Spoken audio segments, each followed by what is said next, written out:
तुम्हाला एकटं पडावं लागेल आणि अभ्यास करावा लागेल. महाभारतातून दुसरी महत्वाची गोष्ट जर तुमच्या लक्षात येईल, मग आपल्या आयुष्यातले दुर्योधन कोण आहेत? जो जो व्यक्ती आपल्याला आपल्या ध्येयापासून विचारणार आहे की तुम्हाला एनटीए एनटीएने 2022 मध्ये पेपर अवघड काढलेला होता, एनटीएने 2025 मध्ये पेपर अवघड काढलेला होता. आणि कुठल्या पद्धतीने झाली त्या राजकारणाबद्दल मी काही बोलत नाही, परंतु 2026 ला सुद्धा एनटीए कडून मोठी चूक झाली. आणि मग त्या पंचक्रोशी मधले सगळे भारी भारी लोक ज्यांची फुल ताकद आहे लाकूड तोडण्यामध्ये जे एक्सपर्ट आहे ते सगळेजण त्या स्पर्धेसाठी तयार होतात. छत्रपती शिवाजी महाराज की. आता जरा बरं वाटतंय. खरं तर घोषणा मी दरवेळी द्यायला लावतो, त्याचं कारण असतं. साधारणतः 3-3.5 तास हा कार्यक्रम सुरू होऊन झालेले आहेत आणि इतक्या वेळेनंतरही आजच्या या जगामध्ये जिथे 30 सेकंडसुद्धा आपल्याला जास्त होतात, म्हणजे काही जणांचे बोटं आपोआप असे होत असतील कदाचित, आणि अशा या जगामध्ये तुम्ही इतका वेळ इतक्या शांत पद्धतीने हा कार्यक्रम बघताय, अनुभवताय. कित्येक जण भावनिक झालेले आहेत आणि त्यामुळे तुमच्या सगळ्यांमध्ये एक उत्साह यावा म्हणून या घोषणा असतात. खरं तर मला अभिमान आहे की आज DCB बायोलॉजी इतके छान डॉक्टर दरवर्षी घडवत आहे आणि मला याचाही सार्थ अभिमान आहे की दरवर्षीचा निकालाचा आलेख हा आधीच्या वर्षीचे रेकॉर्ड मोडतोय.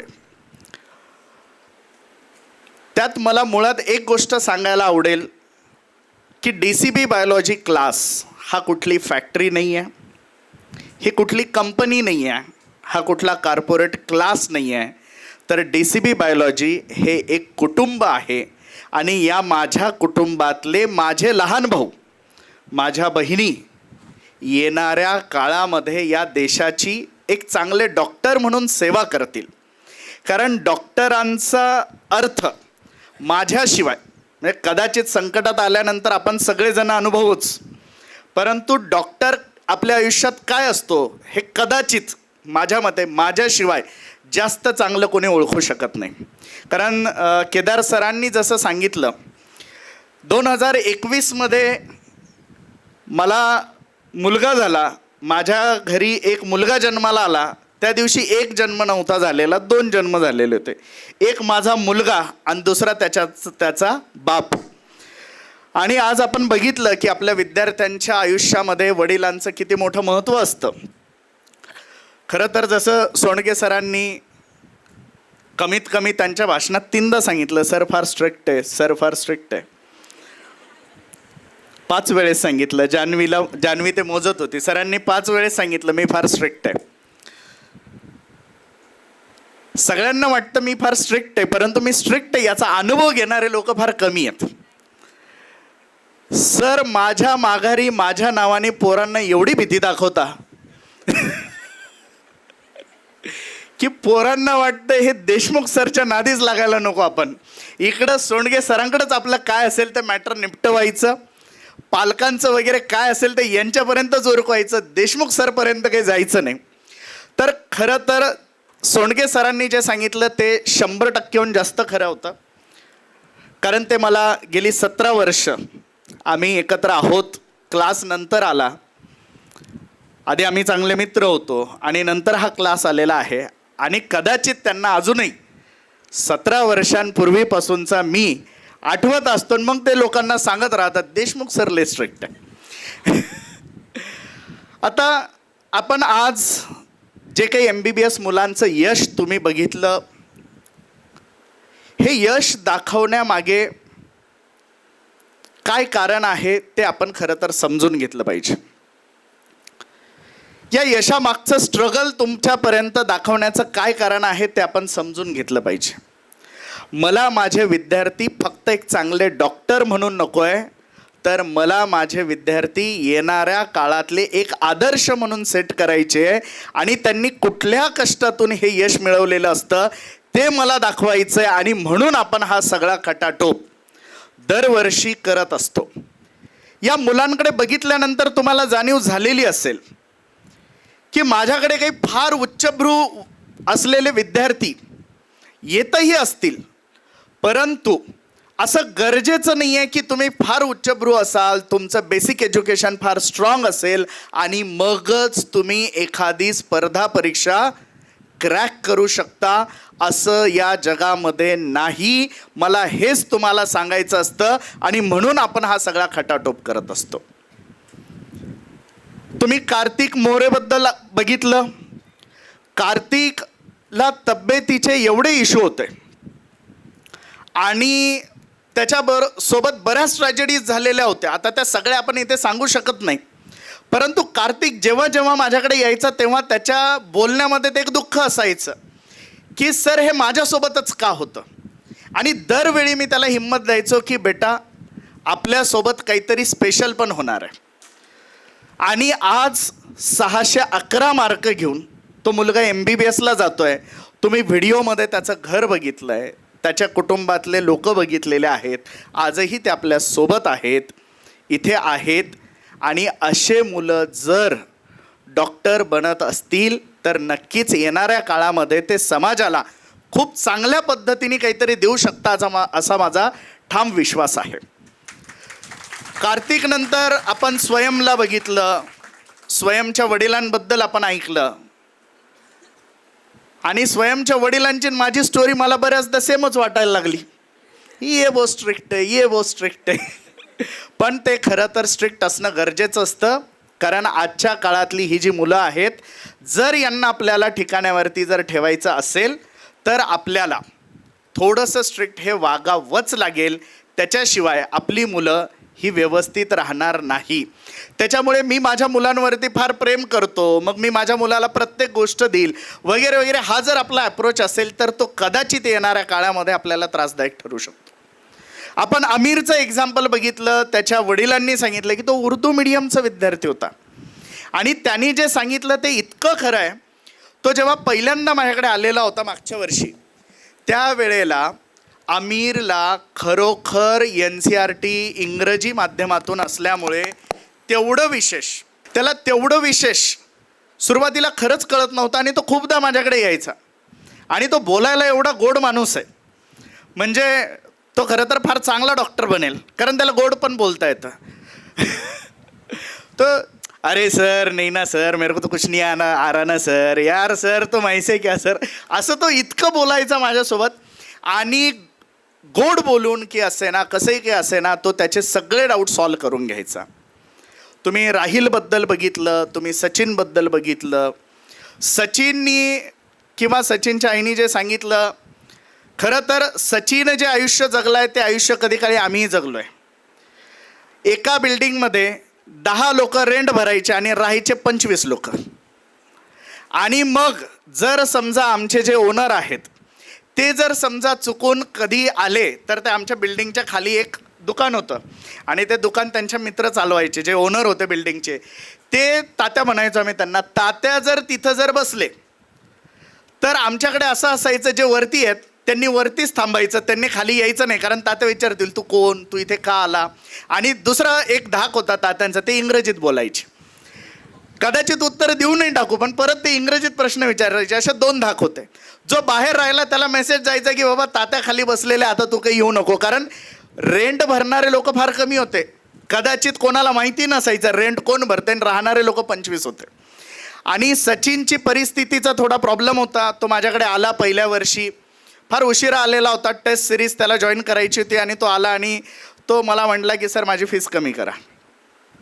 मी म्हटलं बेटा 1 तासाने पेपर आहे, तुझ्यात दम आहे ना, या पेपरमध्ये तू मला 300+ मार्क घेऊन दाखव.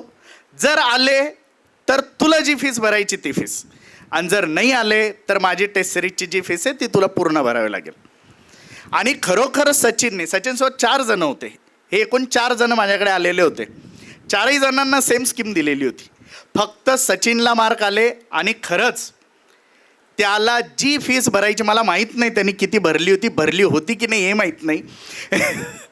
पण सचिनला मी त्या टेस्ट सिरीजला अलो केलं. त्या वर्षी त्याचा निकाल तेवढा चांगला आला नाही. मी त्याची मेहनत बघितली.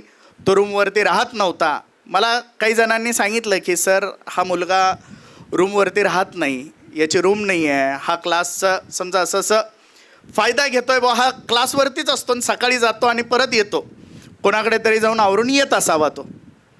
आणि मला हे सांगितलं, मला माहीत नव्हतं, अशातला काही भाग नव्हता. तेव्हा सचिन माझा विद्यार्थी नव्हता त्यांनी सांगितल्याप्रमाणे, तो फक्त टेस्ट सिरीजला होता त्यावेळेस, अगदी शेवटचे 2 महिने असतील कदाचित. आणि त्यावेळेस मी त्याला सांगितलं, क्लासवरती बसून अभ्यासच करतोय ना, करू दे, काय होणार आहे, लाईट बिलच जास्त येईल ना आपल्याला, येऊ दे, पण अभ्यास करणाऱ्या पोराला अडवायचं नाही. माझ्या क्लासमध्ये मी अभिमानाने एक गोष्ट सांगू शकतो की माझ्या क्लासमध्ये अभ्यास जर करत असेल एखादा विद्यार्थी, म्हणजे कधी कधी 2च मुलं रात्री अभ्यासाला बसलेले असतात, 4 फॅन लावलेले असतात, ट्यूबलाईट लावलेले असतात, सगळं असतं. कधी कधी उन्हाळा कडक असतो, मुलं AC लावतात, कधी कधी झोपताना सुद्धा AC लावतात, चुकून त्यांच्याकडून चालूही राहून जातो. असं नाही की ते मुद्दाम ठेवत असावेत, कारण माझा स्वभाव तसा नाही आहे. नॉर्मली एखादा खडूस व्यक्ती असेल तर त्याची जिरवायची म्हणून पोरं काही करू शकता, पण कदाचित माझा स्वभाव तसा नाही. आणि मी मुलांना कधी अडवलं नाही. 20-20 हजार लाईट बिल मी दर महिन्याला भरलेलं आहे फक्त पोरांच्या अभ्यासासाठी, आणि मी पोरांना हे कधीही सांगत नाही. त्याच्यामुळे मी नेहमी सांगतो, माझा क्लास हा प्रोफेशनल क्लास नाही आहे. मला हा क्लास चालवायचा आहे चांगले डॉक्टर घडवण्यासाठी. त्याचं कारण सांगतो, माझा मुलगा जन्माला आला तेव्हा फक्त त्याचं वजन 800 ग्राम होतं, आणि माझा मुलगा जन्माला येण्याच्या आधी 1 तास आधी मी केदार सरांना भेटलेलो होतो. मला जे गायनाक मॅडम होत्या त्यांनी सांगितलं की असे असे डॉक्टर आहेत, तुम्ही त्यांना जाऊन भेटा, ते तुमचं काउन्सलिंग करतील, या परिस्थितीत काय होऊ शकतं काय नाही वगैरे वगैरे. आणि मी तसं मेंटली पहिल्यापासून फार स्ट्रॉंग आहे, दवाखाने फार जवळून बघितलेले आहेत. पण ही स्वतःच्या मुलाच्या बाबतीत जेव्हा एखादी गोष्ट घडत असते तेव्हा माणूस कुठलाही असतो तो भावनिक असतो. आणि या सगळ्या प्रवासामध्ये जसं केदार सर माझ्यासोबत खंबीरपणे उभे होते एक डॉक्टर म्हणून, माझ्यासोबत माझे मित्रसुद्धा फार खंबीरपणे उभे होते मला आधार देण्यासाठी. आणि त्यातलंच एक व्यक्तिमत्व म्हणजे जे स्टेजवरती बसलेले आहेत ते म्हणजे आमचे अनिल भाऊ लाहोटी. या दोघांनी त्या काळामध्ये इतकं हार्डवर्क, म्हणजे केदार सरांनी तर माझ्या मुलाच्या बाबतीत मी ऑब्झर्व केलेलं आहे. म्हणजे एक डॉक्टर काय असतो, त्यांच्या घरामध्ये सगळे CCTV लावलेले, म्हणजे जे NICUचा एक एक छोटा छोटा बेड आहे त्या प्रत्येकाच्या ठिकाणी एक एक कॅमेरा आहे त्यांच्या दवाखान्यामध्ये. आणि ते घरीसुद्धा बघत असतात. एखादं बाळ जरी अनस्टेबल झालं तर दुसऱ्या मिनिटाला केदार सर त्या बाळाच्या जवळ मला दिसायचे. म्हणजे आम्हाला काही कळण्याच्या आधी तिथं डॉक्टर असायचे. आणि 800 ग्राम असलेल्या मुलाला, म्हणजे ज्याच्याबद्दल जवळपास सगळ्यांनी होप सोडलेले होते, मी माझ्या घरच्यांना तर कधी तिथपर्यंत येऊही दिलं नाही. मी भाऊंना घेऊन जायचो केदार सरांकडे, भाऊ तुम्ही बोला. मी तर 100% विश्वास ठेवत होतो केदार सरांवरती, इतकं की सर तुम्हाला काय पाहिजे ते करा, मला काही फरक पडत नाही आणि जे होईल ते होईल. आणि अशा परिस्थितीतून आज माझा मुलगा 4.5 वर्षांचा आहे. हे उदाहरण मी तुम्हाला का सांगतोय की एखाद्या डॉक्टरचं महत्त्व एखाद्या व्यक्तीच्या आयुष्यात किती मोठं असू शकतं त्याचं हे जिवंत उदाहरण आहे. आणि मग असे डॉक्टर घडवण्याचं काम आपल्याला या DCB बायोलॉजीच्या माध्यमातून करायचं आहे. या सगळ्या पोरांच्या सक्सेस स्टोरी ऐकताना आपल्याला फार चांगलं वाटलं, काहींना रडू आलं, काहींना अभिमान वाटला, काहींचा ऊर फुलून आला.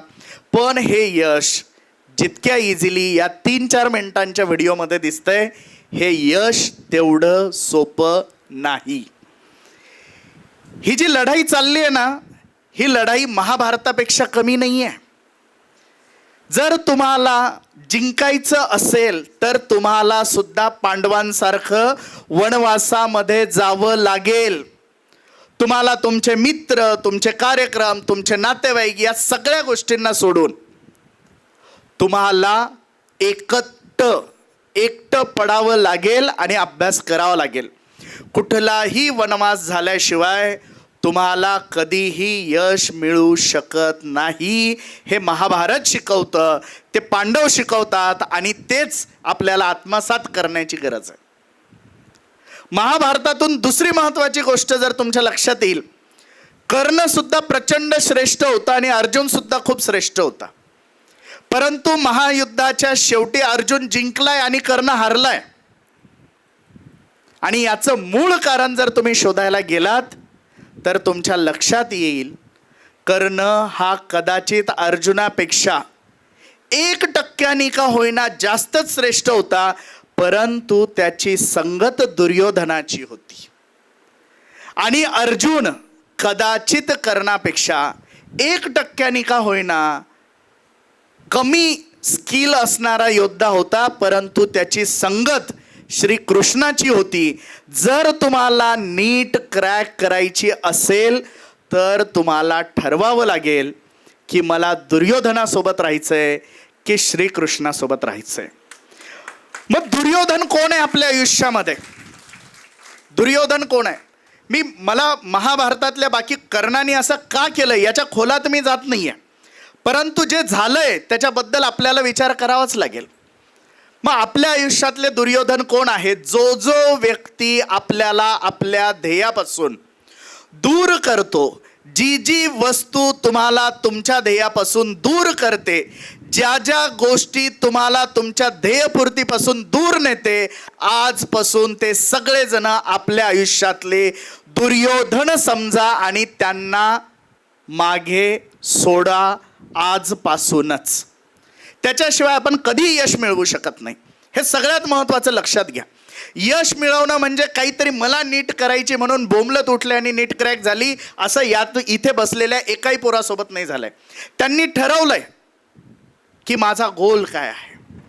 तुम्हाला तुमच्या आयुष्यामध्ये सगळ्यात पहिले, आज 12वीचे मुलं आहेत, 11वीचे मुलं आहेत आणि मी त्यांना सांगितलंय खरं तर हा कार्यक्रम या सगळ्या मुलांचा सत्कार म्हणून आहेच, परंतु येणाऱ्या वर्षी मला यापेक्षा जोरदार निकाल पाहिजे आणि त्यासाठी हा कार्यक्रम आहे. आणि मग तो जोरदार निकाल असाच येणार आहे का? आपल्याला आपले स्वप्न आधी ठरवावे लागतील, आपल्याला आपला गोल आधी ठरवावा लागेल आणि तरच आपण यशस्वी होऊ शकतो. त्याच्याशिवाय आपण कधी यशस्वी होऊ शकत नाही. समजा एखादा गाढव आहे, त्या गाढवावरती तुम्ही ओझं लादलंय आणि त्या गाढवाला तुम्ही सांगितलंच नाही की तुला जायचंय कुठं.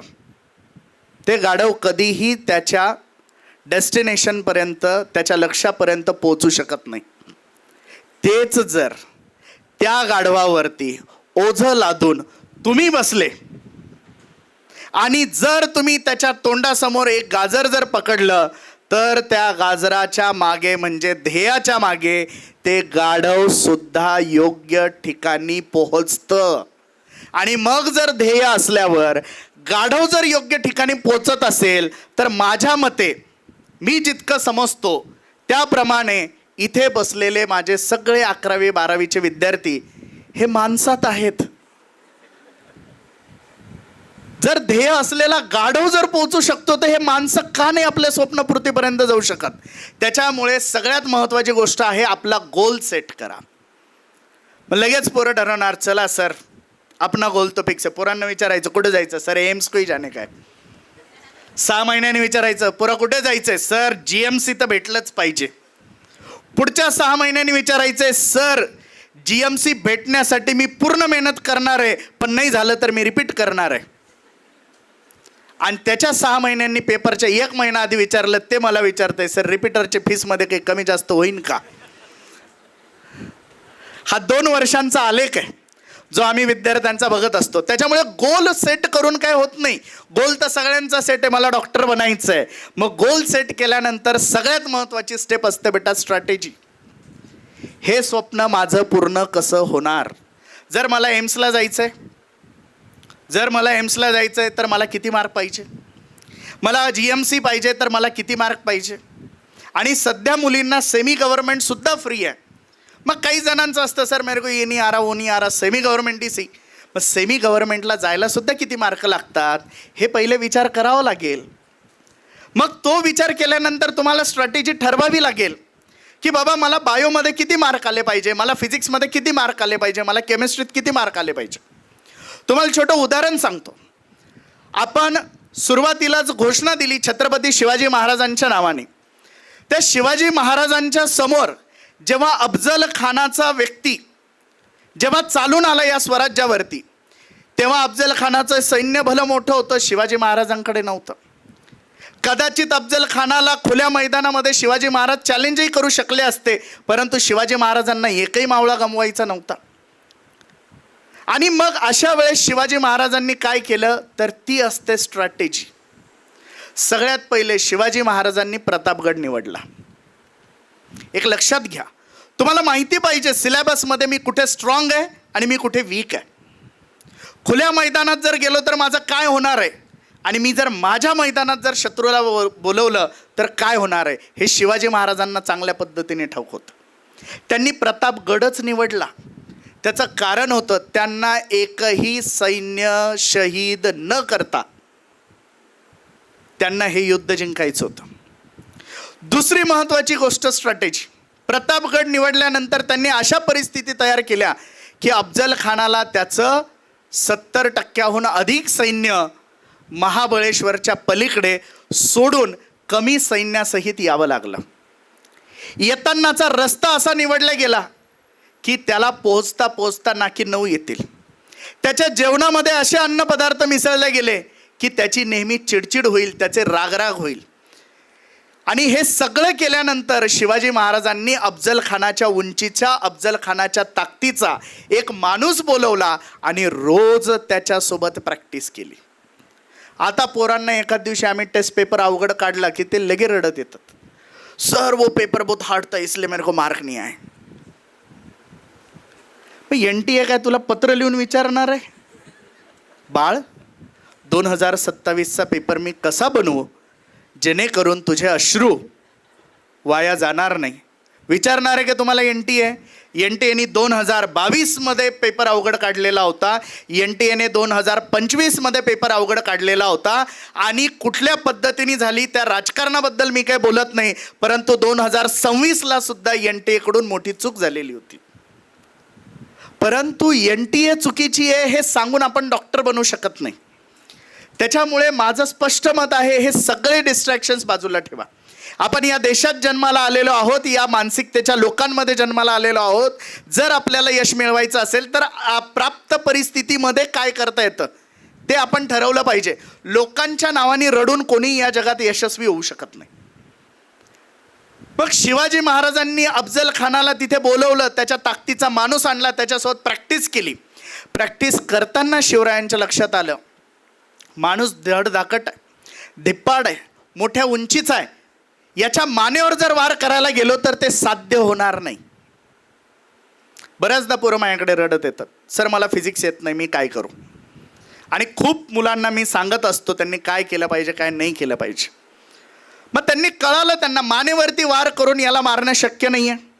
छातीवरती वार केला तर तेव्हा चिलखत घालणं ही प्रॅक्टिस होती, त्याच्यामुळे तिथेही वार फुकट जाणार आहे, अफजल खान मरणार नाही आहे.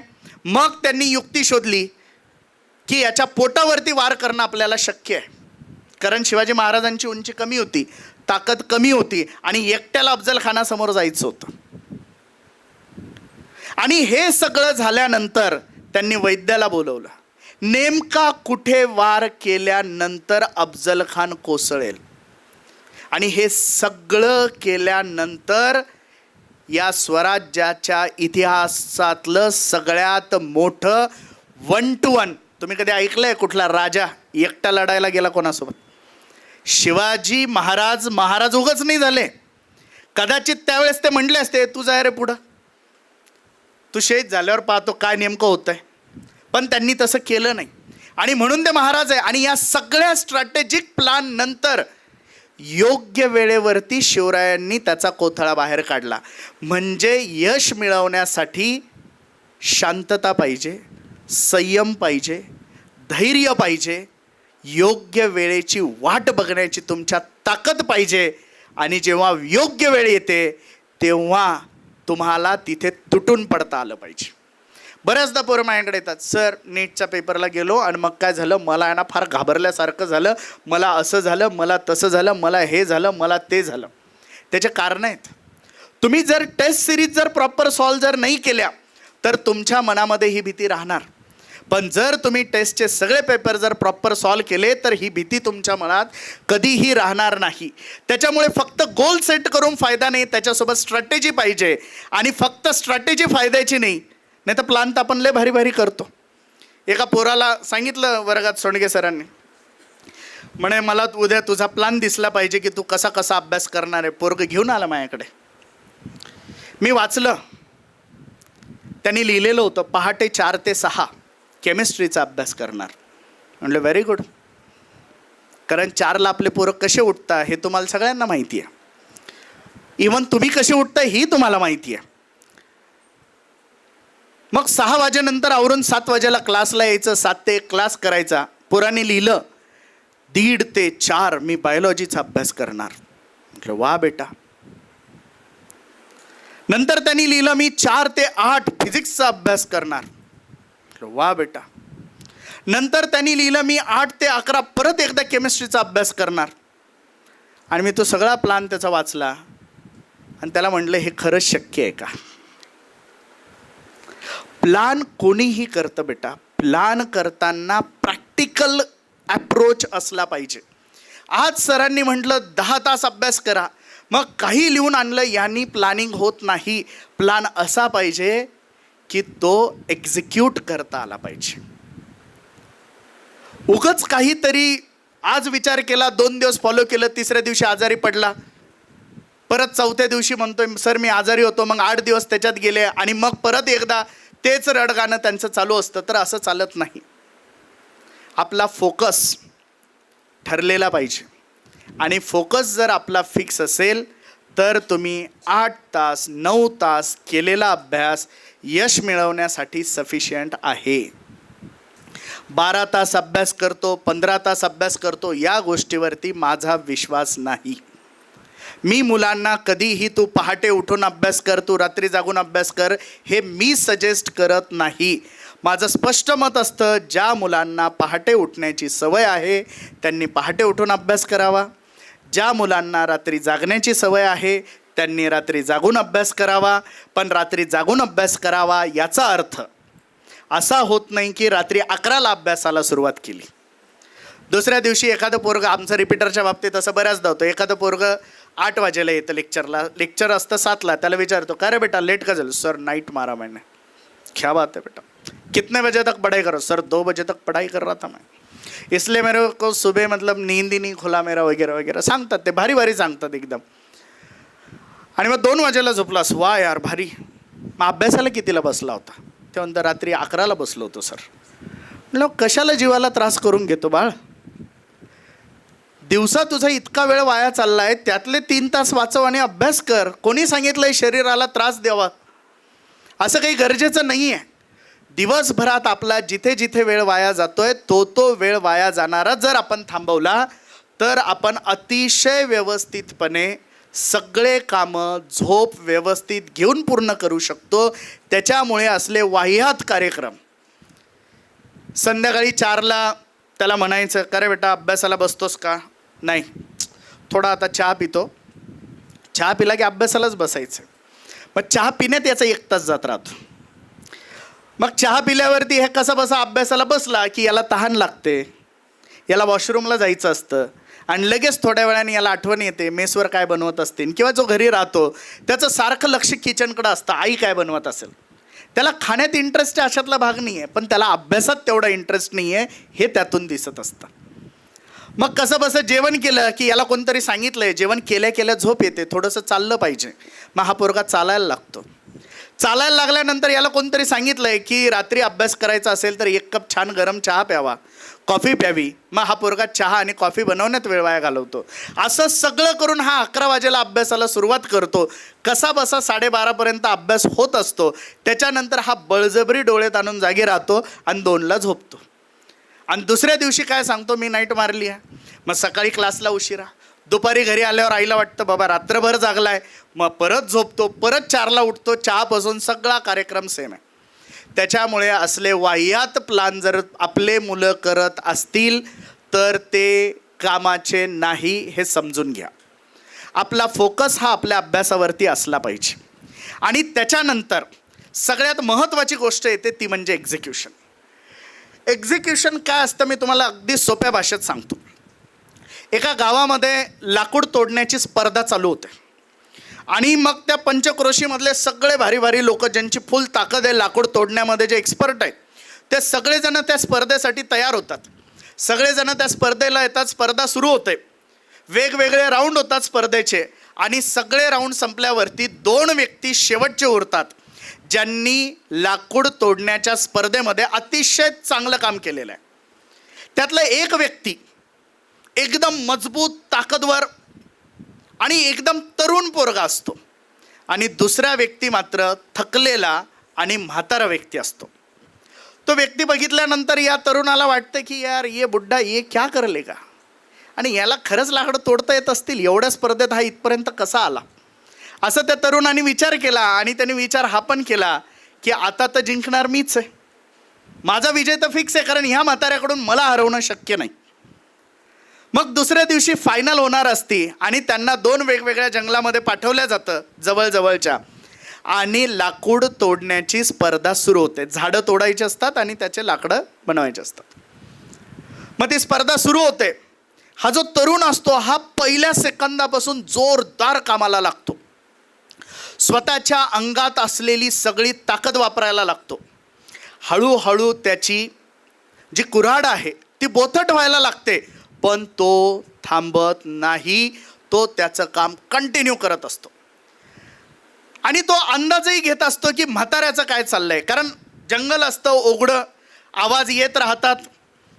मग त्याला काय कळायचं की हे म्हातारं काही काळ लाकूड तोडतंय, त्याला ते आवाज यायचे आणि थोड्या थोड्या अंतराने म्हणजे तासाभराच्या अंतराने आवाज बंद व्हायचे लाकूड तोडण्याचे. मग हा तरुण काय विचार करायचा, म्हातारं थकलं असेल, ते बिचारा आराम करत असेल, आणि हा अजून ताकदीने लाकूड तोडायला लागायचा. परत म्हाताऱ्याचा लाकूड तोडण्याचा आवाज यायचा, तासाभराने शांत व्हायचा. तरुणाच्या डोक्यात तोच विचार, म्हातारं थकलं असेल. असं करत करत संध्याकाळ झाली. दोघांनाही गावामध्ये बोलवण्यात आलं आणि या स्पर्धेचा विजेता ठरवण्याची वेळ आली.